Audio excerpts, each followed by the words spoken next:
things that simply get lost with their fulfillment centers. There's a few friction points that we find that things can get lost.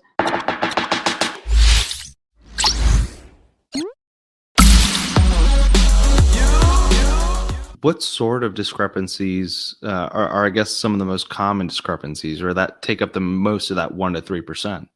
Right. So I'll start with the basic ones that most sellers are aware of, and that's how it got us into this the world of auditing, where you ship 1,000 units to Amazon's fulfillment center. Instead of receiving 1,000 units, they receive 990 units. So that's what we call inbound FBA reconciliation. Everything you ship to Amazon's fulfillment center, so outbound from your warehouse, but to the fulfillment center, to FBA, it's the inbound to Amazon's fulfillment center. So that's a classic thing. That can easily be, half a point or a point for the whole year. But then that's kind of the first layer. Most sellers are aware of this. If you're not, please go to your shipment log. Any shipment that you ship and Amazon Show Receive, reconcile it. That's money in the bag. You're gonna get recoveries for that. So that's on the house, free tip. But other ones that we find to be very, very popular is things that simply get lost with their fulfillment centers. There's a few friction points that we find that things can get lost. Obviously, inside the fulfillment center, right? That's when things can get lost from one bin to another, let's say, or things get dropped or just disappear. But also between the warehouses. Sometimes Amazon will ship your products from, let's say, Lisa, she's in Atlanta, she's in Georgia. They might ship your products from Georgia all the way to Francois, right? Francois right now is in Pennsylvania. She's in Pittsburgh. So in that transition, some of the units can get lost. That's also very popular, right? That can happen. Also between Amazon's fulfillment center to the consumer, things can get lost as well, right? When the orders come in, maybe the carrier lost it or whatever happened, we find that.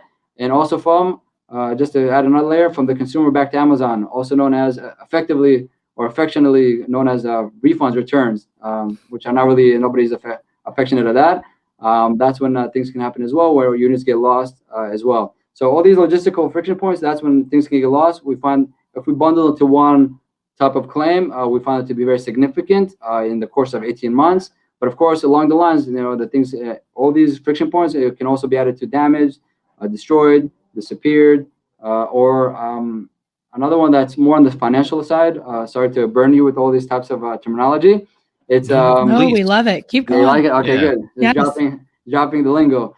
It's what we call the weight and dimensions overcharges, overcharge fees. So, for example, you're supposed to you're selling this beautiful phone cover, and Amazon is going to pick it from the bin. They're going to package it in a box and ship it out. They're supposed to charge you basically, let's say, $3 every time they do it, based on your weight and dimensions. But instead, they have incorrect weight and dimension information. So instead of charging you $3, let's say they're charging you $10. So that's a financial discrepancy of an overcharge of fees. And that's something we find to be very significant. It could be a couple, a quarter of a point or stuff like that, or it can be sometimes even very, very dramatic because, but that's more complex, and the recovery limit for that is about 90 days, not 12. Well, it used to be 12 months. So back in the good old days of 2018, 2019, until they narrowed it down to 90 days. Sometimes we found that one claim like that for 18 months back can be hundreds of thousands of dollars, which can be easily more than 1% or 2 or 3, which was very aggressive. That's why Amazon started to narrow down to say, instead of 18 months, we're going to give you 90 days. One of their logic points was, and I don't blame them, is that you guys know more than me. Sometimes manufacturers or brands, they change the packaging size or the weight and dimensions. They might have seasonal stuff. Maybe your Christmas packaging was larger or heavier, but then a regular year it changed to almost something more small or anything like that. So they only take responsibility for overcharges of 90 days.